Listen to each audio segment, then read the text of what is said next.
Greetings and salutations, everybody, and welcome back to Colecast.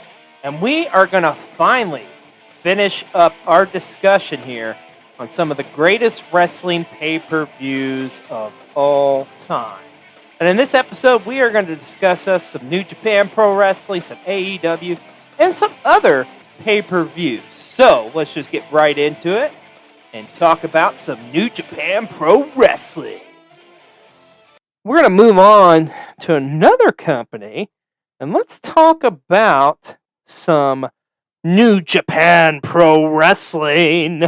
Now, I know what you're saying out there. It's like, well, New Japan doesn't really do pay-per-views. You know, technically, it's all on New Japan World, or they do super shows or whatever. Well, you know what? This is Colecast, and we do whatever the fuck we want on Colecast. So there you go.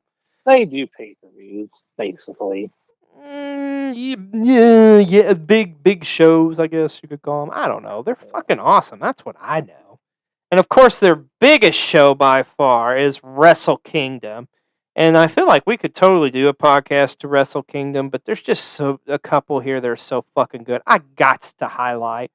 And the first one I want to highlight is a show that made me fall in love with New Japan, because I kind of knew of New Japan, mainly the Iwgp championship and stuff, but I didn't really watch it until I saw this show.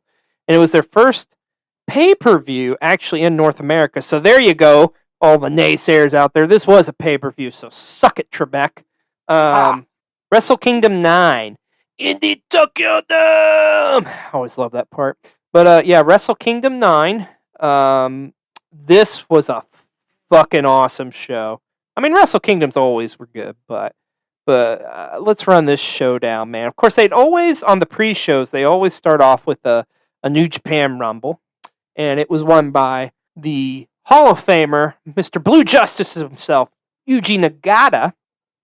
Now, the card opened up, and this is what I always loved too, man, is like they always would open up like with, at least when I started watching it, the IWGP Junior Heavyweight Tag Team Championship. Listen to this freaking matchup, man. You got a four-way with your champions, Red Dragon, of course, Bobby Fish and Kyle O'Reilly, going up against the Time Splitters, Alex Shelley and Kashida. The Young Bucks, of course, are in this, and Forever Hooligans, which was a fun little team of Rocky Romero and Alex Kozlov. Of course, Red Dragon would retain. Now, New Japan's always, and you've probably picked up on this, especially when we went to Forbidden Door, they're really known for like doing the multi-man, 6-man, 8-man, 10-man tag matches, and there's a couple of them in here. But honestly, they serve their purpose for what they are. So one of them you had pretty much the Bullet Club, which was Bad Luck Fale, Yujiro Takahashi, and newest member and honorary member, believe it or not, this man was in Bullet Club, Jeff Jarrett. And they would go up against Tenkozy, Satoshi Kojima, Hiroshi Tenzan, and Toimaka Honmei. Let me just compliment you. You're doing a beautiful job saying these names. Well, I love, dude, like I say, this show is what made me fall in love with freaking New Japan. How about this 8-man tag? It was Toru Yano, who, I don't know if you've seen yet, Mr. B-Roll, but Toru is definitely a comedy character.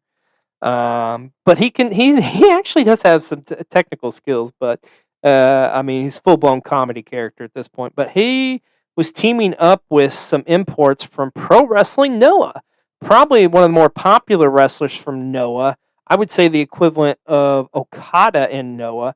Now, I fucked this name up, so there, you cursed me, bro. No, Naomichi Marufuji. And he was teaming up with the team of TMDK. And some of you may remember them from their NXT run. That was TM61. But it was Mikey Nichols and Shane Haste. And they would go up against Suzuki-gun, which was the team of Lance Archer, which I think you know who that is, right, Mr. B-Roll? Yeah. Everybody dies. Davey Boy Smith Jr., Shelton Benjamin, and the man with the iron collar, Takeshi Isuki. Nice little 8-man here.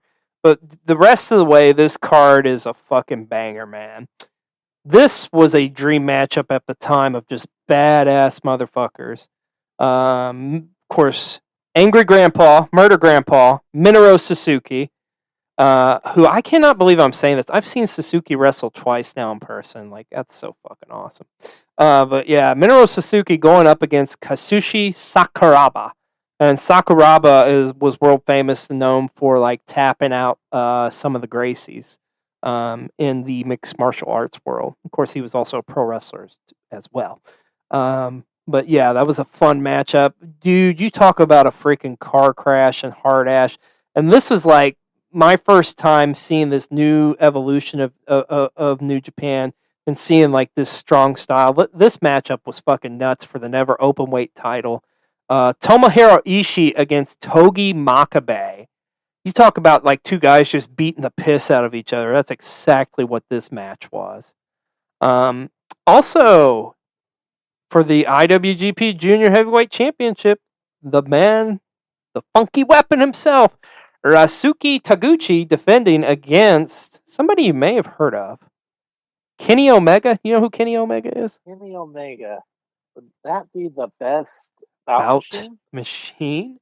Yeah, that Kenny Omega. And this is Kenny Omega winning his first IWGP Junior Heavyweight Championship. Not a like an amazing match, but it was a fun match nonetheless. And of course, Kenny picking up the win. Now let's talk about for the IWGP Tag Championships with your boys, Doc Gallows and Carl Anderson, Good Brothers, the Bullet Club, defending them against the World Tag League winners from that year, the team of Hiroki Goto and Katsura Shibata. And Shibata and Goto would pick up the win. But the cool thing about this is they kind of touched on this, and like kind of the packaging I remember seeing was like Shibata and Goto actually like went to high school together. So I thought that was pretty cool.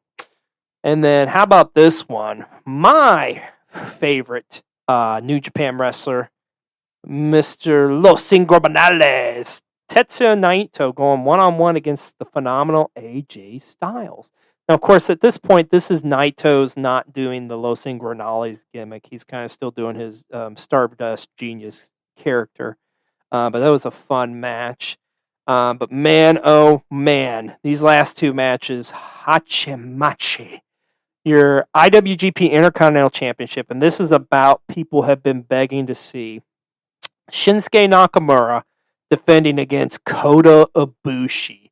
Have you had a chance yet to watch any Ibushi matches? Because I feel like Ibushi's like right up your alley. I can't say that I have. Oh my god, you talk about some storylines and stuff. You would love. There was an incredible storyline, and they didn't really like pay. It paid. I don't know. It's up for debate. But between Ibushi and Kenny, because him and Kenny were like longtime tag team partners. Awesome matchup. Of course, Nakamura picking up the win. But let's talk about the main event. In one of the parts of their classic series they would have at Wrestle Kingdoms, the IWGP Heavyweight Championship with Hiroshi Tanahashi defending against the Rainmaker himself, Kazuchika Okada. Dude, these guys always had great matches, but this is like in the height of that feud. And the veteran, the ace himself, Hiroshi Tanahashi, would pick up the win and retain the title. But that was like the first New Japan show, like I say, I saw from this like new era, and I was just like, holy shit, this is freaking awesome. Like, sign me the fuck up. And I've been hooked ever since. Now, let's fast forward a year later, sir, to Wrestle Kingdom 10 in Tokyo Dome. I'm going to do that every time. I'm sorry. But Wrestle Kingdom 10 back in the Tokyo Dome. This was another banger of a card, man. I loved this. And your main event, man, you returned back to that classic Tanahashi Okada feud. But the cool thing was, the Rainmaker finally would do it. He would finally prevail and defeat Tanahashi in the main event of Wrestle Kingdom. Because you got to keep in mind, this was the third main event match between those two. So it was like Okada, even though he'd beaten Tanahashi, he still hadn't beat him on the biggest show. So this was like a must-win for him. And they had a fucking awesome matchup, dude. Exercising his demons, so to say. Absolutely, man. Fun opener. Once again, we're going back to the IWGP Junior Heavyweight Tag Titles. You got the Young Bucks, Red Dragon. You also had Matt Seidel and Ricochet and Roppongi Vice, who Roppongi Vice. I'm so happy you know who those guys are now, and you got to see them. We got to see them at Forbidden Door, so always love me some Roppongi Vice, man. Roppongi Vice won. They did. They should be the IWGP champions, but that's neither here nor there. Also, at this point, too, they started, New Japan was working up with Ring of Honor. Their relationship had started, so you actually had a ROH World title match on this card with Jay Lethal defending the Ring of Honor title against Michael Elgin. You also had a fun Junior Heavyweight Championship match between Kenny Omega and Kashida. This was a pretty cool moment, I thought. Tomoki Hanma and Togi Makabe for GBH would win the tag titles and defeat the Bullet Club of the Good Brothers, Doc Gallows and Carl Anderson. But it's just cool to see Hanma finally win a championship. I thought that was pretty neat.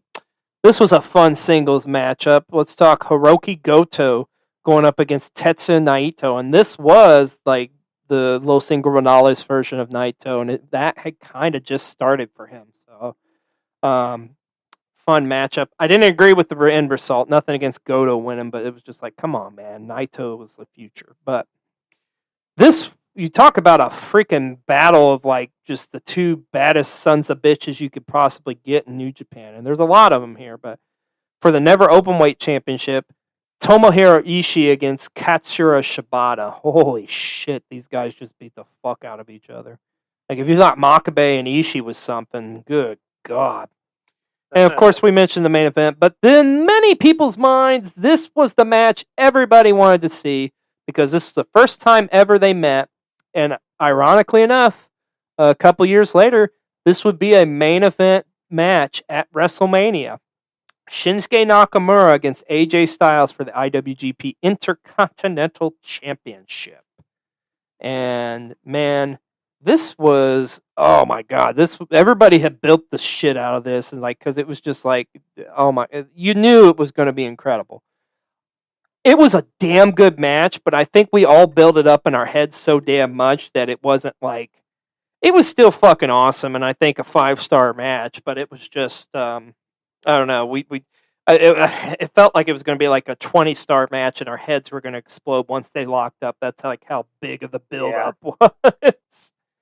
So, and like I say, they would go on to main event. The cool thing is, and to my knowledge, I don't think, I would safely say this, I don't think any other matchup has happened at Wrestle Kingdom first and then at a WrestleMania than this one here, which is pretty wild to say. Now let's kind of skip a beat here and go away from the Wrestle Kingdoms to let's talk about New Japan's probably, I'd say, their second biggest show every year. Let's talk about some Dominions. And I want to go take you back to the year 2017, and we're going to talk about Dominion from that year. So this pay-per-view, this show's definitely, there's some good ones on here, but we got to start it off right, and it's what it's known for the most, the main event, the rematch between Kazuchika Okada and Kenny Omega from Wrestle Kingdom earlier that year. And this was kind of like a big build because it was like, holy shit. Like, and then lo and behold, it goes 1 hour. So it goes to the time limit draw. It's the second match in the series between the two. Because the first one, keep in mind, it was the longest, and I think it may still hold this record, the longest Tokyo Dome main event because it went like 51 minutes, 53 minutes, some shit like that. But this one went the full hour, and it ended up being a draw. But my God, this was a hell of a match. And a lot of people, I think, even will tell you that as good as the first match was between them, this one may have been slightly better, if that tells you anything. But you had a fun little card on here. Of course, you got your multi-man matches going on. The IWGP Junior Tag Titles is a fun one with the Young Bucks and Roppongi Vice.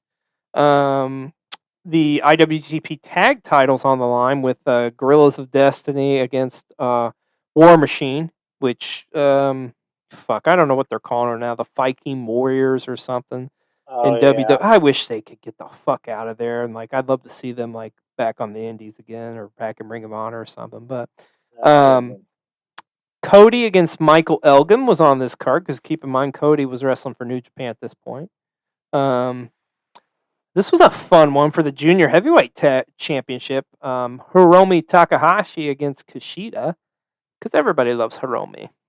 How about this one? Minoru Suzuki and Hiroki Goto for the Never Openweight Championship, but in a lumberjack match and a death match at that. Which is pretty much it was more or less you could have just called it a spade with spade. It was pretty much Minoru Suzuki with Suzuki-gun against Goto with Chaos. But as good as the main event was, yeah, and it was definitely the match tonight, but this was a great one too that came close to stealing the show. In IWGP Intercontinental Championship between Tetsu Naito and Hiroshi Tanahashi. So there you go, man. That was Dominion in 2017. So we are going to fast forward a year later. But before we do that, since we're kind of doing this in chronological order, because we're going to talk about the Dominion of 18, we got to talk about what may be probably the best Wrestle Kingdom of all time. Wrestle Kingdom 12. I got a question for you. Do you know where Wrestle Kingdom took place at, my friend? Wrestle Kingdom 12? Madison Square Garden. Bro, come on, man. You haven't picked up on what I've been saying? Wrestle Kingdom 12 in Tokyo Dome. It's always Tokyo. It's always in the Tokyo Dome. That's their big thing. I thought you were trying to throw me a curveball. No, I was just seeing if you're paying attention to me. No, I'm just kidding. So yeah, Wrestle Kingdom 12 in Tokyo Dome. So you kick it off, of course. Once again, we got another tag team championship, an IWGP Junior Championship, with the Young Bucks going up against Roppongi 3K, which was the team of Sho and Yo, who was kind of Rocky Romero's young boys, if you will. It was a fun matchup. Of course, the Bucks picking up the W. You had a clusterfuck craziness for the Never Openweight 6-man titles. I gotta be honest with you, man. I like me some 6-man tag titles, but I'm not a big fan of the Never Openweight 6-man tag titles. It just seems like those matches, anytime they're on a card, is just kind of throwaway to me, in my opinion. But this was definitely not a throwaway. How about a fun little matchup here? And I think they were deeming this as a battle between the beauties. They're the handsome young men or something like that. But Kota Ibushi against Cody. There you go. Tag titles on the line here. You got Los Ingobernables de Japón, the team of Evil and Sonata, picking up the win against the Killer Elite Squad from Suzuki-gun. Because Evil and Sonata had just won World Tag League the month prior. Continuing their rivalry for the Never Openweight Championship, Minoru Suzuki going up against Hiroki Goto, and this was a hair versus hair match that Goto would end up winning. But the last 4 matches, fuck me. Oh my God. Okay, so first let's start it off with, how about this, a 4-way match for the Junior Heavyweight Championship between Will Ospreay, the villain Marty Scurll, Hiromi Takahashi, and Kashida. This 4-way was sick, man. Damn, it was a good matchup. Just high-flying carnage everywhere. And, of course, Will Ospreay would pick up the win. And then in his first Tokyo Dome big main event match, / I think his first Tokyo Dome match, if you don't count the New Japan Rumbles, Jay White, who had just kind of come back from excursion, going up against Hiroshi Tanahashi for the IWGP Intercontinental Championship. And I got to tell you, Mr. B-Roll, this was actually the launching point for Jay White. This is where like Jay White first started. And at this point, he wasn't affiliated with any like group. Now that would come the night after it, the follow up show that they do in Korakuen Hall. But anyways, yeah, Jay White against Tanahashi. What a spot to be put in like your first match from excursion. Oh yeah, you're gonna wrestle at the biggest show of the year, and you're going up against the Ace. So it's like holy shit. But let's talk about the double main event and the match definitely that people know this show for. Your no disqualification match for the IWGP United States title. The match you didn't think you would ever see. Kenny Omega against Chris Jericho. Jericho making his debut. And guess what? I'm going to give you your bullshit fact of the day, sir. Did you know at this Wrestle Kingdom, this was actually the very first time that Chris Jericho ever came out to Judas? Really? Yeah. Because you got to keep in mind, this is his first like non-WWE show he had done in ages. So yeah, he come out to Judas. There you go. But this obviously, I mean, we've talked about this before. We can talk about this till we're blue in the face. Fucking awesome match, incredible match. It was fine to be the main event, but damn it, as much as I love that matchup, that dream matchup, this main event, this was my main event. This was the match I wanted to see. This was the match I was invested. This was the match. You talk about some great fucking storytelling. Kind of like what they did really with like Kenny Omega and Hangman Page. And I've gone on record and I've said that before. I'll say it again. I love the story arc of Hangman's rise to the title and Tetsuya Naito. And Naito had just won the G1 the year prior. So obviously you win the G1, that puts you in the main event of Tokyo Dome. And once again, I just love the story of Naito, how like he literally had this opportunity a couple years beforehand, about 3 or 4 years back at this point. And he did go up against Okada, and him and Okada came up at the same time. And they got robbed of the main event spot because of the fans' vote. And anyways, long story short, that just kind of set Naito on his journey. But I was so glad that this was the main event. And I will say this, though. I was super fucking pissed when Okada won. And once again, obviously, I love me some Okada, but Naito's my boy. And I couldn't believe it because, like, all the build and stuff, I was like, what the fuck? Like, Naito was finally going to get the belt, and it was just like, no, apparently not. And obviously, there's a reason why that didn't happen, and that's kind of segue into the last New Japan show I want to talk about here. I told you we're going to talk about it. Let's talk about Dominion 2018, and this is a very well-known show, especially in the world of internet wrestling fans. And I think you know where I'm going with this, because your main event was what many say is the best bout between these two. Kenny Omega, Kosuchiko Okada, which would have been the fourth match at this point. And it was a 2 out of 3 falls matchup with no time limit. Because remember, they've ran into that problem before in the years past. And this would be it. This would be Kenny's Omega's moment, his crowning achievement. And the launching pad for Kenny as being a main event guy, as he would win the IWGP Heavyweight Championship 2 falls to 1 with a grand total of 1 hour, 4 minutes, and 50 seconds is how long this match went. Man, talk about a marathon. Shit. No kidding. But you know what? That wasn't the only good match on this show. Listen to the co-main event. IWGP Intercontinental Championship on the line with Chris Jericho against my boy, Tetsuya Naito. And Jericho would win this matchup and become the IWGP Intercontinental Championship. And there would be kind of a build between those two that would result in a rematch at the Wrestle Kingdom the next year where Naito would win. But like I say, you can kind of see why Naito didn't win at that Wrestle Kingdom, because obviously they were wanting to put the belt on Omega, and I get it. And then also too, Jericho wanted to go into a feud with Naito. So there you go. Just switched up the competitors. How about this match for the IWGP Junior Heavyweight Championship? Hiromi Takahashi against Will Ospreay. Holy shit! That was a fucking awesome match. You have a fun IWGP Junior Tag title between Suzuki-gun's El Desperado and Kanemaru. But you had Suzuki-gun going up against Roppongi 3K. And you also had a fun little three-way for the Never Openweight title between Goto, Taichi, and Michael Elgin, just to name a few. And how about this one? The Young Bucks finally winning the IWGP Tag Team Championship. That's right, they've been the junior champions for a long time, but finally they would go up to the heavyweight division and win the Tag Team Championship.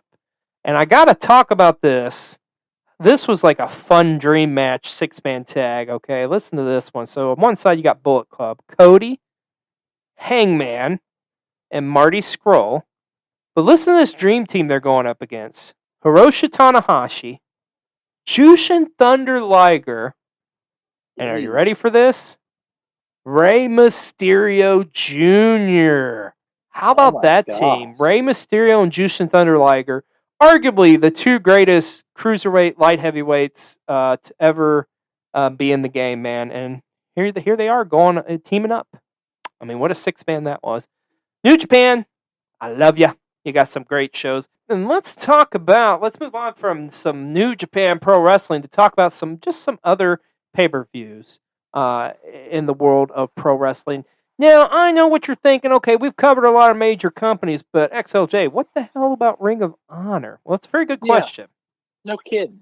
Well, Ring of Honor, my God, that's a podcast into itself. There's so many damn good shows of them. I'm not even going to bother listing them here. And I will say this, too. Like, I got to be honest, part of it's this, too. I'm a little confused on the timeline of when they went from, like, the exclusive shows or whatever to pay-per-view. You know, I don't know. It's just it's kind of a little dark area there for me, if you will. But I mean, I can tell you a couple I liked. Final Battle, I think. I want to say 06, where Homicide finally won the ROH World Title from Bryan Danielson. Final Battle 08 was a fun one with a great worker in Takeshi Morishima against Bryan Danielson at just a fucking flat out like war. Final Battle 18 was a good one too, where you had Jay Lethal and Cody in that ladder war matchup between the Young Bucks, SCU, and the Briscoes. And if you want to really go back in the time frame, and I know these are before pay-per-views, but any of the like that summer of like the CM Punk Samoa Joe trilogy they did, you could talk freaking any like the matches between the Wolves, like later on Davey Richards and Eddie Edwards. You could talk I love the feud between El Generico and Kevin Steen, you know, them being former partners in some of the matches they had at Final Battle. But like I say, for the purpose of this, we're kind of going to skip over that. And I'm going to take you back in time to a pay-per-view that happened all the way back in 1994. And it wasn't a WWE, a WCW, or an ECW show, believe it or not, Mr. B-Roll. But this was like the first kind of foray into pay-per-view television for AAA. That's right. I want to talk about a little When Worlds Collide. And this was like just a perfect example of giving you like what AAA wrestling was all about. You had an incredible double main event, and then you just had like just the multi-man, like 6-man tags that AAA was known for. Lucha!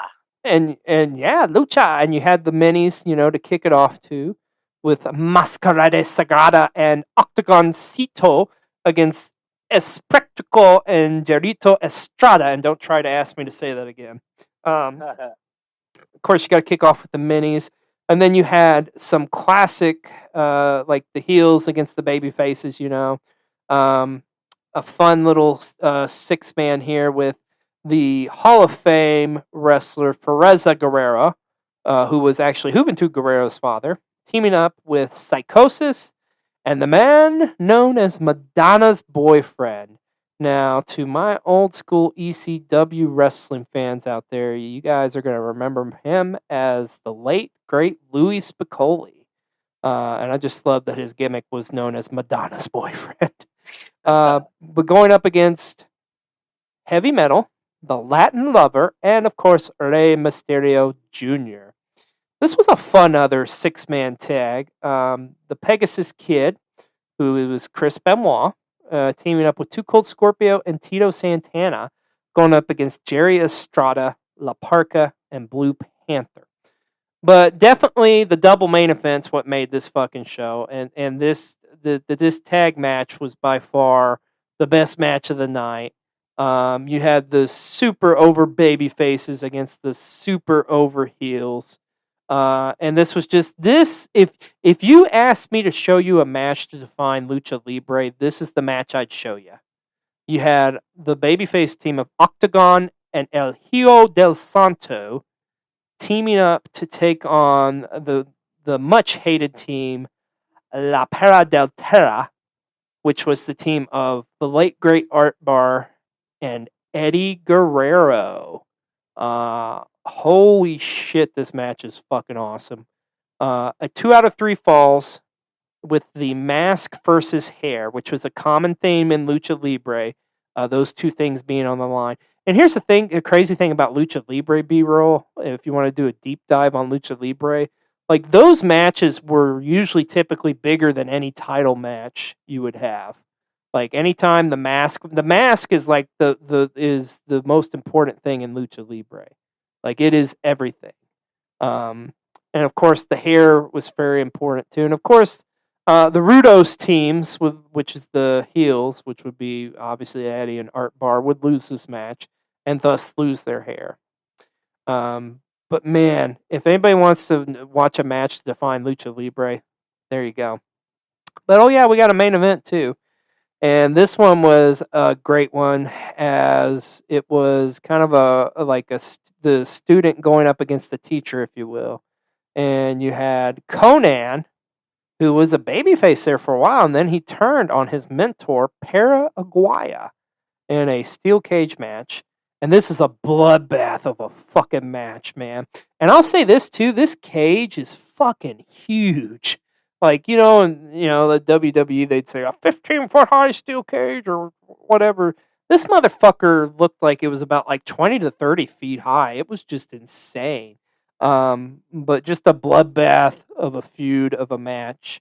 But definitely the tag match is what made this show. And I had to give a shout out to AAA When Worlds Collide. But let's talk about another independent show. And you're going to be a lot more familiar with this because this is the catalyst. This is the show. If this show didn't happen, who knows, Mr. B-Roll, you may not have fell in love with pro wrestling. I'm talking, of course, about All In. Not All Out, but All In. And, of course, this was before AEW. This was, obviously that group of guys, Cody and the Young Bucks and Kenny Omega putting on their own show. And this was just like a dream match show, man. Off of a bet. I know, right? And it was just crazy because they sold the fuck out of what was the Sears Center, I think is what it was called then, or the arena, and is now the Now Arena. But I've been to that arena, dude. It's so fucking cool, and like there's literally a banner hanging above acknowledging like All In. Is pretty fucking cool. That's how significant this show was. Because you got to keep in mind, this was the first like indie show to really sell out a massive arena like this. Yeah, it was. And they did end up putting it on pay-per-view, but let's run the card down. You're opened up with a longtime veteran, incredible talent, Mad Dog Matt Cross going up against a guy you may have heard of before, but I haven't seen him in a while. MJF? Never heard of him. Never heard of him, huh? Yeah. And then you had, this was a fun one, Christopher Daniels going up against Stephen Amell.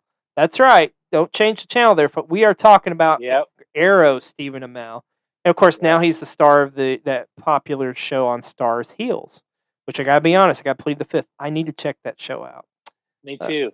Yeah. I hear good things, and it's about wrestling, so the shit's gotta be good. But man, Stephen Amell can go, dude. This was a fun matchup.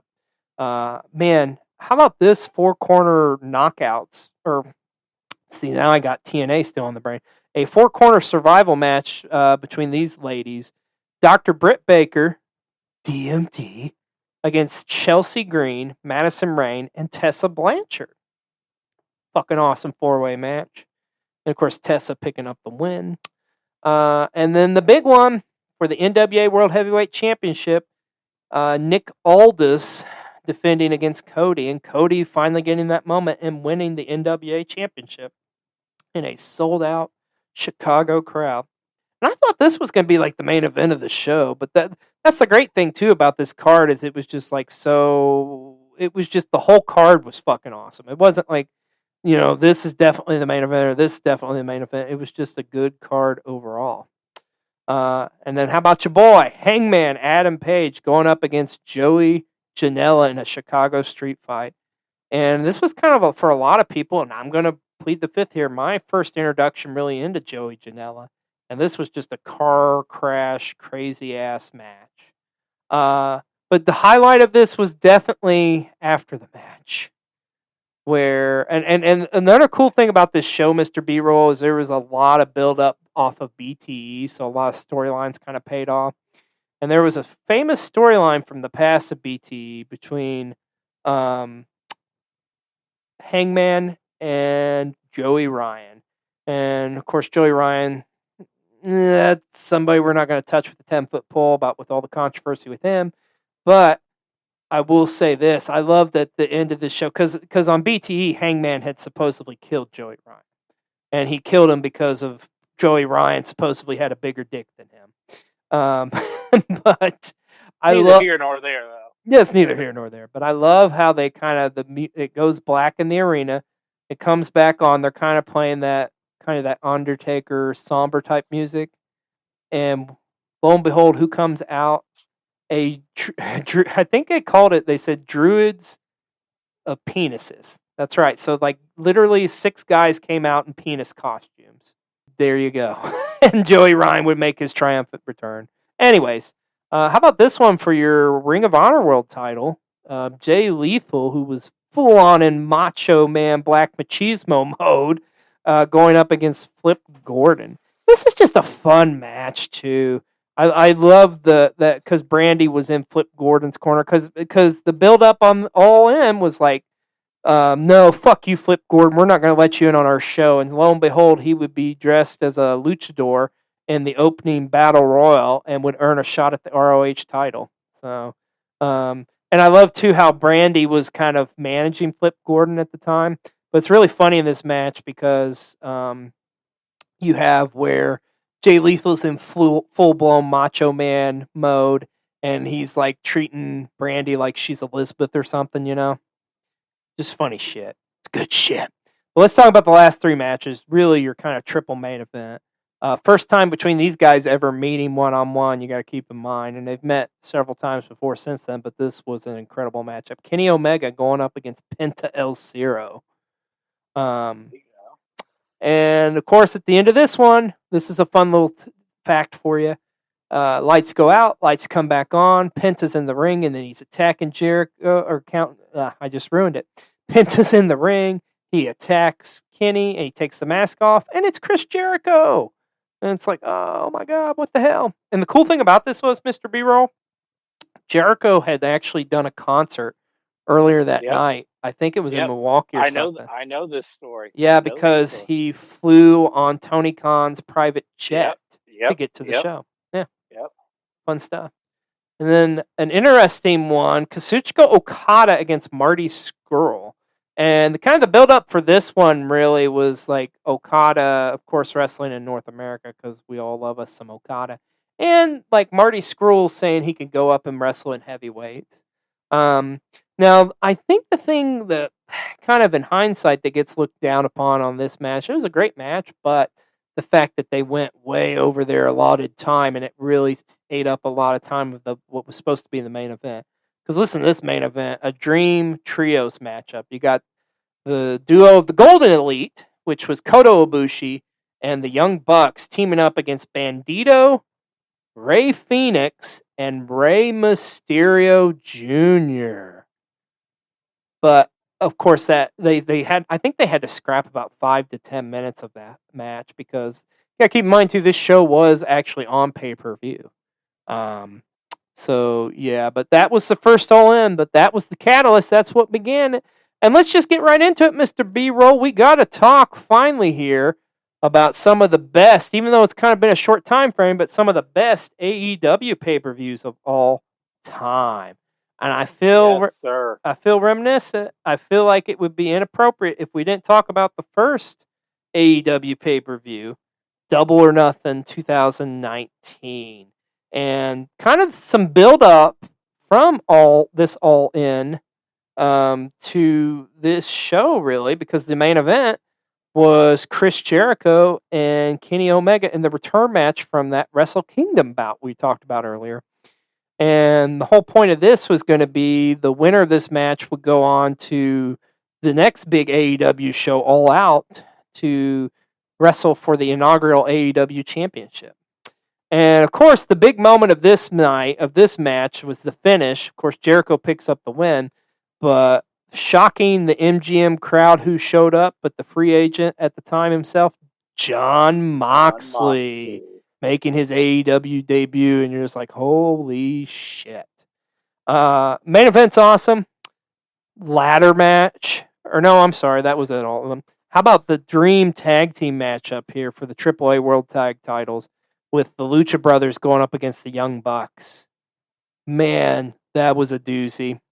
You've got some other fun ones kind of sprinkled in here between. You had the Casino Battle Royal that Hangman won earlier in the night to get the other spot in that main event. That kicked it off. It kicked off the pay-per-view. I think it was actually on the pre-show, maybe. But still, yes.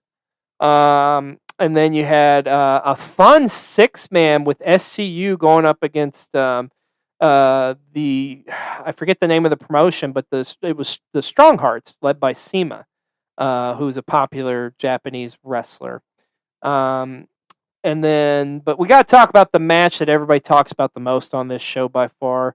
Brother versus brother, baby. Cody against Dustin Rhodes. And what was really kind of the first real definitive, I think, AEW match, if as far as like for being like, holy shit, this promotion's going to be different, and this is going to be fun. I was gonna say what I just love about this one is at the very beginning of the match, the Cody, yeah. And the funny thing is, look at where we're at now. Yeah. But yeah, the symbolism there, that crowd was going nuts. But the storytelling on this match is fucking incredible. This is probably the best brother versus brother match since Owen Hart against Bret Hart, I would say. Definitely. But I mean, its story kind of wrote itself, so to speak. But dude, this match, and it was a bloodbath too. I mean, it was a fucking bloodbath, but man, it was an awesome, awesome match. And like I say, I feel like that's the first match that really kind of was like, hey, yo, AEW is going to be different from the rest. Hey, yo. So let's fast forward here a year later. Let's talk about Revolution 2020. And this was, I felt like, the first AEW show I remember watching where this was like, this is what we know a lot of now, where just from beginning to end was a solid fucking card. So you kicked it off with Jake Hager going up against Dustin Rhodes. How about this one, a singles matchup? Darby Allin against Sammy Guevara. You talk about a car crash. Holy shit. Oh my gosh, that was a freaking war. But the match of the night by far. Everybody talks about this. Some have even said it's the greatest tag team match. I don't know of all time. I go that far, but it's definitely up there. And it was a huge, integral part of the story being told between Hangman Adam Page and Kenny Omega, I think. The World Tag Team titles, AEW titles, with Hangman and Kenny defending against the Young Bucks. Have you ever actually sat down and watched that match in full? Yes. I thought so. That is tag team wrestling through and through. Holy shit, that's a good fucking match. It's probably my favorite tag team match, at least that I've seen. Yeah, because you got your moments, your spots in the match, but to me, really, it's like the story. And like I say, it was an intricate part of the story being told between Hangman and the Elite, because you have literally like kind of Kenny and the Bucks are like BFFs, and then Hangman's kind of over here, kind of fed up with being in the elite at this point, but he's like the tag team champions and he feels like he's getting disrespected by the Young Bucks. So, and then it's kind of like, Kenny and Hangman are a team, and it kind of teases like at some point, like, oh shit, are they going to break up? Is Hangman going to attack Kenny or whatever? But yeah, this one is a masterpiece. Fun AEW Women's Championship matchup between Chris Statlander challenging the Native Beast Nyla Rose. There was a good one on this one. And then the build-up for this match was incredible, too. We got to be talking about some MJF going one-on-one against Cody. And MJF would win this matchup. And what I would say probably at this point in his career was the biggest win of his career, getting the win against Cody. Because they had kind of teased it for a while, and we all knew MJF was a piece of shit, number 1, and 2 was going to turn on Cody. And he did so at the Full Gear pay-per-view a couple months before Revolution here. Now, this one, when they announced it, it was just kind of like, really? But, oh my, how times have changed now, and this guy is really coming to his own. It was Pac against Orange Cassidy. Yes, sir. And here's the thing. The build-up for Orange Cassidy at this point was really good, because all we saw for Orange Cassidy at this point was comedy. So it was all like... Now, if you watched him on the indies, that's obviously a different story, but that's neither here nor there. To the mainstream audience, it was just kind of like, okay, who the hell is this guy? And he does the goofiness and stuff. But Orange Cassidy's really came into his own, but this was kind of his coming out party, because it was like, wow, this was actually a good matchup against the Bastard. And of course, Pac would pick up the win. But let's talk about your main event. Your AEW World Championship with Jon Moxley. I can't do it. I don't see how Justin Roberts does it, man. Anyways, going up against the Painmaker, the Hitmaker, the Ayatollah of Rock and Roll, King of the World.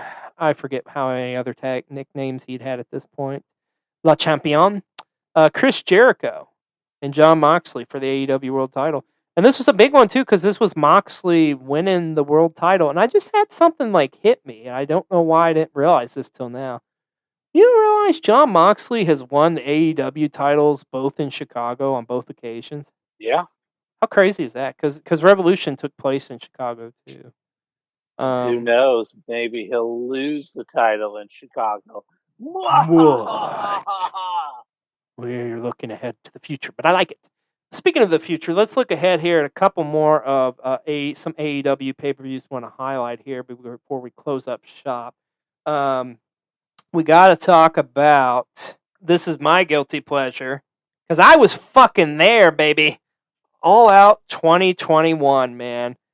Oh my God. I have such... I got to tell you, Mr. B-Roll, like... Man, Forbidden Door was magical and for what it was, but it's neck and neck with this show, because this show was like, okay, so I just got to give a little bit of my backstory, my personal on this. And then I want to go there too. So okay, so you go first, and then and then I'll go. Okay, so I had tried to go to All Out pay-per-views in years past. Of course, I couldn't go to one in 2020 because, that was in Florida because of the pandemic. But, like, I even tried to go to All In, and it was just like, good luck getting the fucking tickets. So I knew, like, going into this one, I was just like, man, I'm going to have to hop on the pre-sale, do whatever I got to do to get tickets. I don't know how, like, by the grace of God, I somehow got lucky and was able to get tickets on pre-sale because it sold out instantaneously. Which is funny, though, because we were working together at the time. Yeah. And you said that you had a conference call or something. I don't know what you're talking about, sir. Yeah. Hey, you got to do what you got to do, man.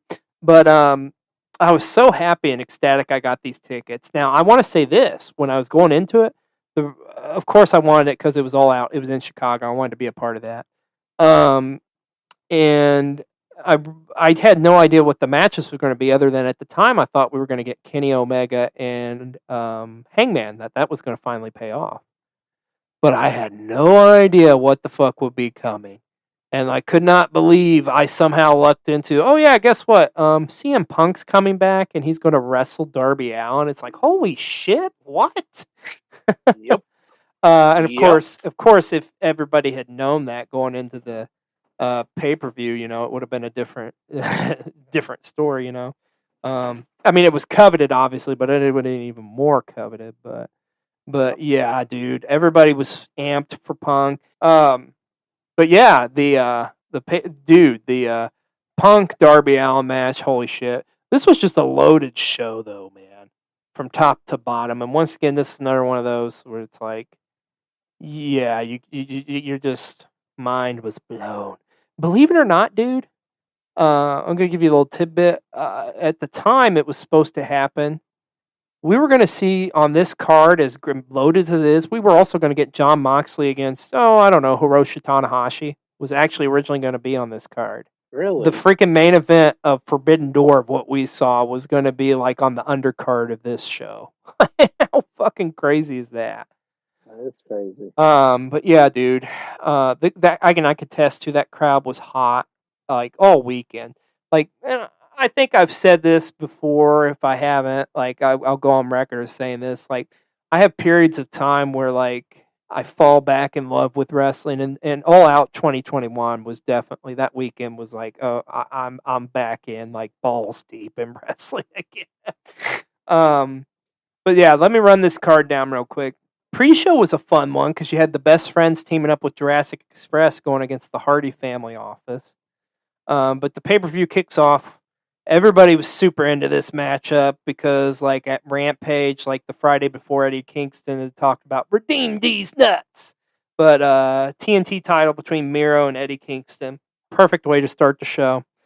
Jon Moxley, like I say, he mentioned he was supposed to go against Tanahashi, but it didn't happen. But he did end up wrestling Satoshi Kojima, which was a fun matchup. But there's a big surprise at the end of this, and kind of the first surprise of many for the night.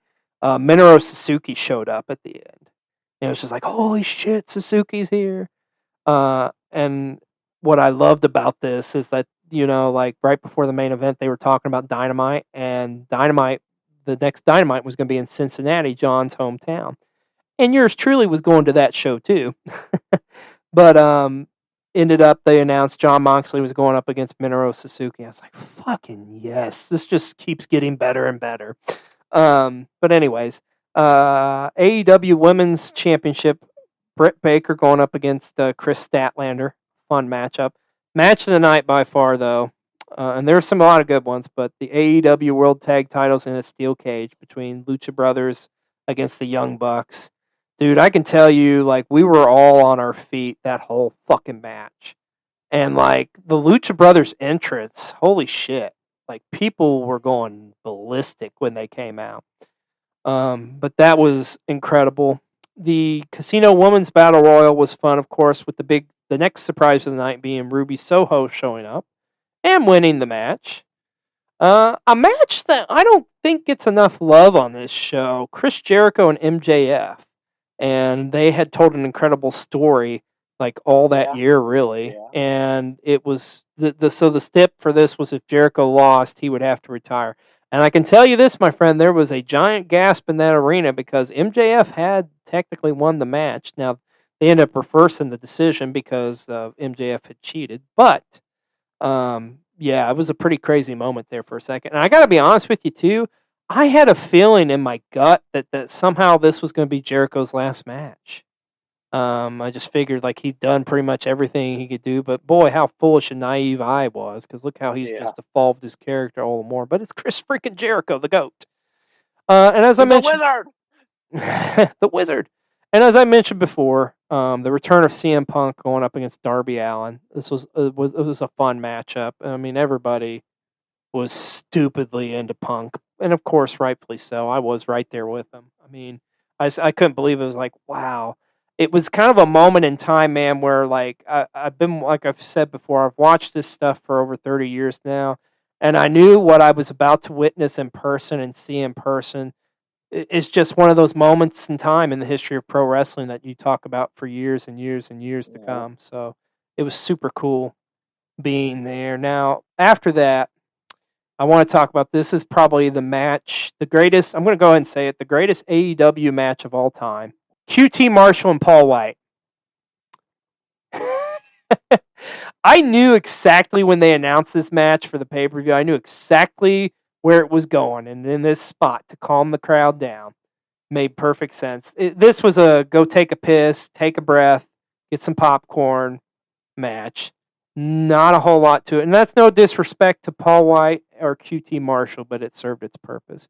But let's talk about your main event for the AEW World Championship, Kenny Omega against Christian Cage in the rematch from their Rampage match, where Christian Cage had dethroned Kenny. And I got to tell you, I think that Rampage match was so freaking important to the storytelling of this match right here. Because it was like you got to keep in mind Kenny had pretty much run shot over everybody, and he was the belt collector. Yeah. So it made it more realistic, like Christian could win it. Yeah. Now, correct me if I'm wrong. So Christian had dethroned him for the Impact title, right? Yes. And so that was at the Rampage before this, like the Friday before this? No, it was I think it was a month before. It was the very first Rampage ever. Yeah, because I would say that was the very first Rampage ever, yeah. Yeah, so I think it was at least a month before or something like that. Yeah. Okay. So, and then, of course, the story of the night. We all knew a lot of rumors going on this weekend. A lot of us was like, okay, I think Bryan Danielson's showing up. We all thought it. We were all like, okay. And then when Kenny's giving his speech at the end, the lights go out. We're all like, holy shit, it's Bryan Danielson. But we got thrown a curveball because it was all about the boom. That's right. My cousin, Adam Cole, baby, showing up to AEW. And it was just like the crowd was like, oh my God, it's Adam Cole. Holy shit. And ended up, this was really cool, Mr. B-Roll. Like, you think he's going to be with the Elite, or you think he's going to attack the Elite, but he actually joins them pretty much because they are friends. And then you think that's the end of the show. But then in the first time in wrestling history, as far as I know, you get the first ever double debut of major stars as Bryan Danielson shows up. I have a vlog on Cole TV about this show, and you see my reaction on there. You see the reaction of the Now Arena. I've never experienced anything like that. And once again, Forbidden Door was incredible and had it's on par, but just the surprise level of it being like, holy shit, we got Bryan Danielson and Adam Cole. Yeah, and I mean, I got goosebumps right now, even just talking about it, and I wasn't even there. And speaking of not even being there, but let's talk. I knew this is where you're going because what could have happened, Mr. B-Roll? Go ahead and tell the audience. Yeah, so pulling the curtain back here, and so at the time, let me say this. I was not a wrestling fan. I had not yet been converted. But Mr. XLJOG, being the good friend he is, had an extra ticket because one of his other buddies was going to go with him. That fell through. Yep. And he offered me. Now, let me tell you how it was presented to me. Basically, all expenses paid. You just got to pay gas. Just got to pay for your food. Just got to pay for your food. Weekend in Chicago, and I didn't go. Was that your biggest regret in life so far? Probably. Reason I did have a prior engagement, so it wasn't like I just didn't go. Let's talk about that prior engagement. What was it? You were playing softball. I'm playing softball at a national tournament. Wah, wah, wah. It's okay though, because you got to go to Forbidden Door. It is true, and let me say this: if I would have known how much I was going to love professional wrestling now, I would have I would have said yes. So. There you go. So I will say you almost had me talked into it, and that's saying something. yeah, there you go, man. So let's fast forward to the next pay-per-view. Full Gear. Full Gear. Yeah, dude. And this is the thing. This is like AEW at the height, man. Because I think, and I mean, they're just getting better, of course, obviously. But and I know these are very recent, but fuck, these are just like they've got it figured out. It's like they figured out the equation. It's loaded shows, and it's just from beginning to end, balls to the wall, excitement. This is the first pay-per-view I've ever watched. Yeah, for you. Yeah, so it was Full Gear 2021. One of the best openers, maybe the best opener in AEW history. MJF against Darby Allin. Fucking awesome matchup, and a lot of people say it's the best match on this card. No. For me, it's the main event, but I mean, it's hard, it is a damn good match. AEW World Tag Team Championship with the Lucha Brothers going up against FTR. I mean, that kind of writes itself. Finals of the World Eliminator Championship title tournament between Bryan Danielson and Miro. And I think originally that was supposed to be Moxley against Bryan, but of course that's when Mox went into rehab and stuff. But I mean, still a great matchup. And we got Mox versus Danielson later, and we're going to talk about that in a minute. Sorry, it's okay. And then a Falls Count Anywhere trios match. This was crazy. Adam Cole and the Young Bucks against Christian Cage and Jurassic Express. A lot of people think this is the best match of the night or one of the better ones. I mean, it was a pretty wild affair. Just chaotic, like a car crash, essentially, like those typical matches are.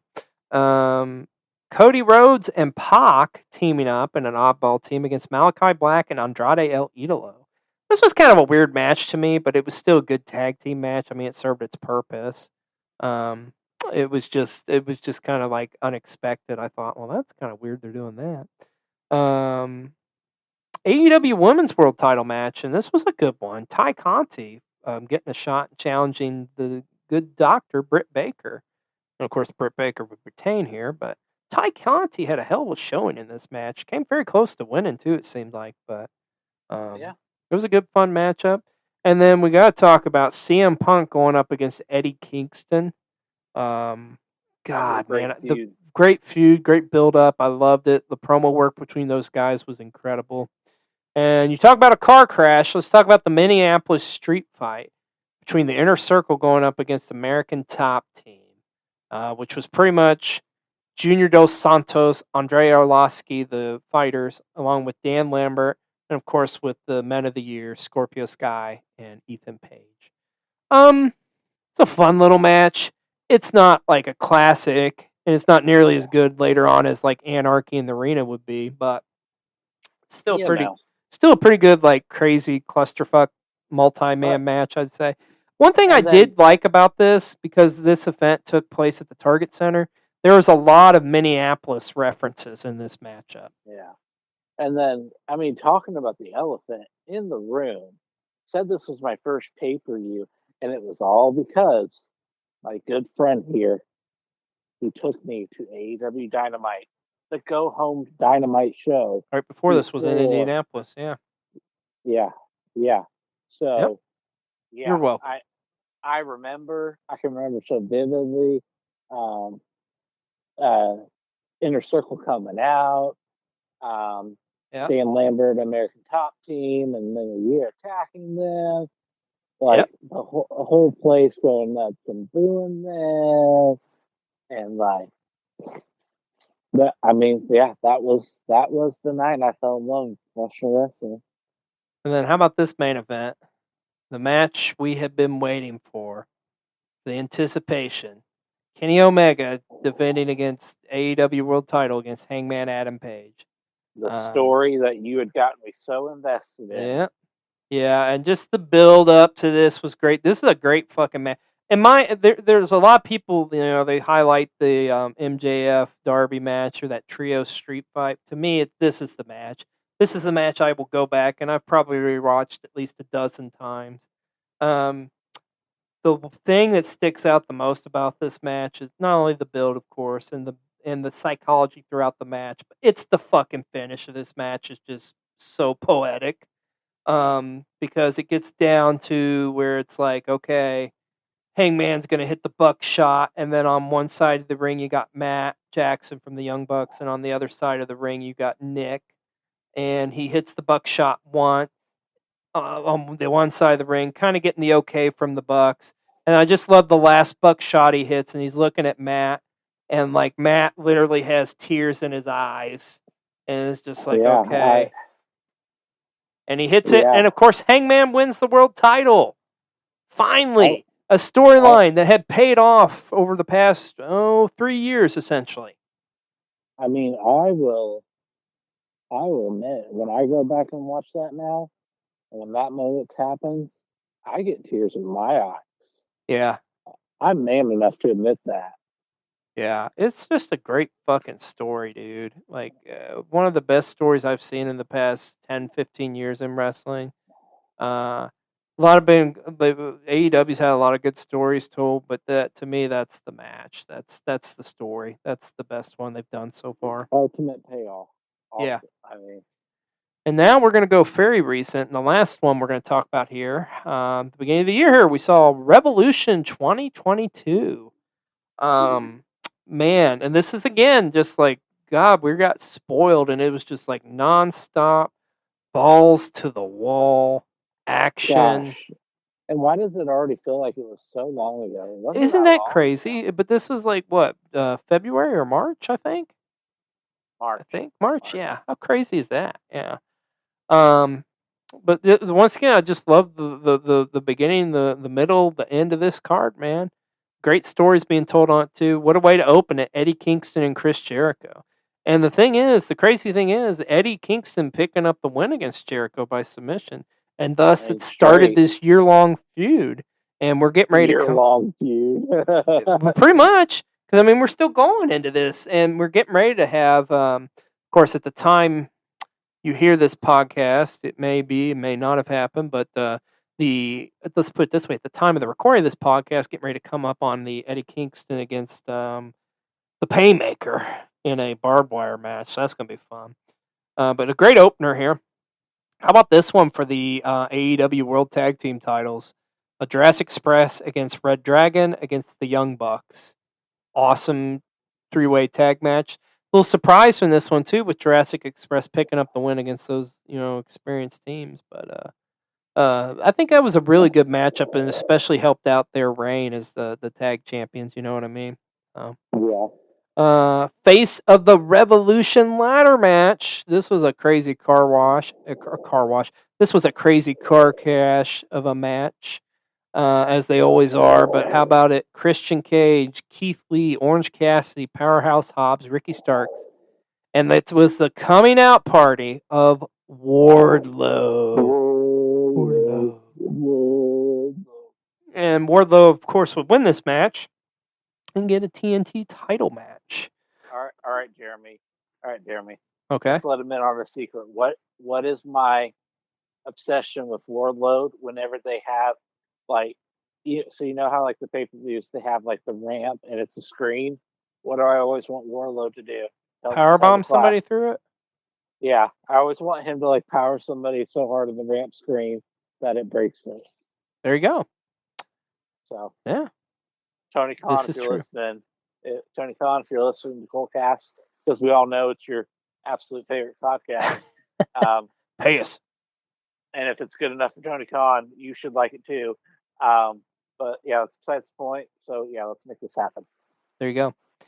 And then I remember this. It's crazy too. We're talking great pay-per-views here, and like we did a prediction show for this one, and you were so adamant that the Ty Conti would dethrone Jade Cargill, but that didn't happen. Now, did it?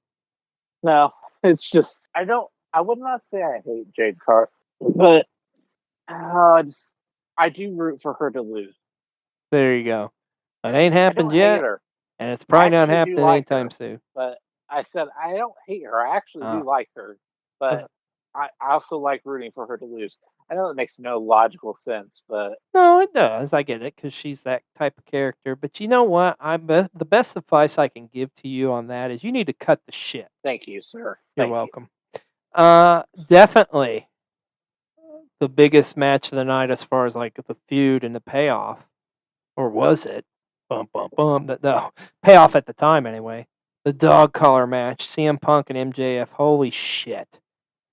This was definitely the best storytelling AEW had ever done. I think with promos. So true story. I mean, right now I may or may not be wearing a CM Punk shirt that commemorates that dog collar match. There you go. But here's the cool thing too about this with Punk, is what I loved about it is that Punk went old school, came out to his Ring of Honor gear, and came out to his old Ring of Honor music. Man, it was so fucking cool. And this was a bloodbath too. I mean, just typical what a dog collar match should be. It was a war. And of course, you had the big moment there at the end with Wardlow having his moment. There you go, man. I mean, really, Revolution kicked off so much. Oh yeah, it was the revolution of things to come. Yeah, the evolution. Whatever. Hey, you know what? We got a lot more still on this card too. It's a crazy thing. But this is an AEW card. They're always fucking loaded, right? So, are we about to get to? I think what was my favorite match from this one? I didn't think this was your favorite, but Thunder Rosa against Britt Baker for the women's title. No, because Thunder Rosa lost. But yeah, that pissed me off. That really pissed me off. I was talking earlier about Naito losing. That one really pissed me off, but it paid off with Thunder winning in San Antonio, our hometown. But I think this is the match you're talking about, and a lot of people tell you outside of Punk and MJF, this was match of the night. Talk about a dream matchup: Jon Moxley and Bryan Danielson. Yes, sir. That's the one I wanted to talk about. What a war! Yeah, these guys just beat the piss out of each other, and I loved like the build up to this one too, because it was like Danielson's like, "Hey, we should join up." Moxley's like, "Well, I don't join up anybody that I haven't beat or something like that until I bleed with them." There you go. And what a hell of a match they had. And then, of course, they're going at it still. Mox picks up the win, and then you've got his lordship himself, William Regal, coming out and thus forming the Blackpool Combat Club, really. Which, in my opinion, so far, making a bold statement here, live on Poolcast, faction of the year. Ooh. Yeah. Yeah, the Jericho Appreciation Society have something to say about that, but no, I'm with you. I do like Jericho Appreciation Society can kiss my butt. Those freaking sports entertainers, these craps. Yeah, but you're also dealing with a wizard there too. But anywho, also, how about this one? A crazy 6-man tornado tag match with Darby Allin, Sammy Guevara, and in my best, Tony Schiavone. It's Sting! Going up against Andrade El Idolo, Matt Hardy, and Isaiah Cassidy from Private Party. This one kind of felt like was thrown in there, kind of just kind of to slow things down a bit. But it's still a fun match, especially when you had Sting in it. And it was, anytime you get like any of these crazy 6-man tornado shit matches, they're pretty good. They're pretty chaotic. And of course, we got to talk about your main event, a Battle of the Atoms for the AEW World Title. Hangman Adam Page defending against Adam Cole, baby. Great matchup, man. This is a great main event. And here's the thing: people talk about this show a lot, and it's like everybody was just so drained by the end of it. But I think drained in a good way. It's the way I look at it, because it's just like there's so much to take in. And that's the great thing about these AEW pay-per-views. They just knock it out of the park, man. And I mean, so far this year's been great. We could talk about Double or Nothing. It was a great show. I don't want to talk about Double or Nothing. Oh, well, may not like the end result there. And of course, we just saw Forbidden Door. And we know what's on the horizons. We're going to talk some All Out coming up here. Returning back to the Chicagoland area. So Stay tuned for that one, folks. Man, we have talked so many freaking pay-per-views, it's not even funny. And there's so many more we could have touched upon. But that's the great thing about pro wrestling. The mega pay-per-view, the big payoff, the big show, those are always going to be around. I mean, it's just part of the world of professional wrestling. And I got to tell you, after this long-ass discussion we've had, Mr. B-Roll, I know you have got a freaking laundry list of homework and shows and matches to watch.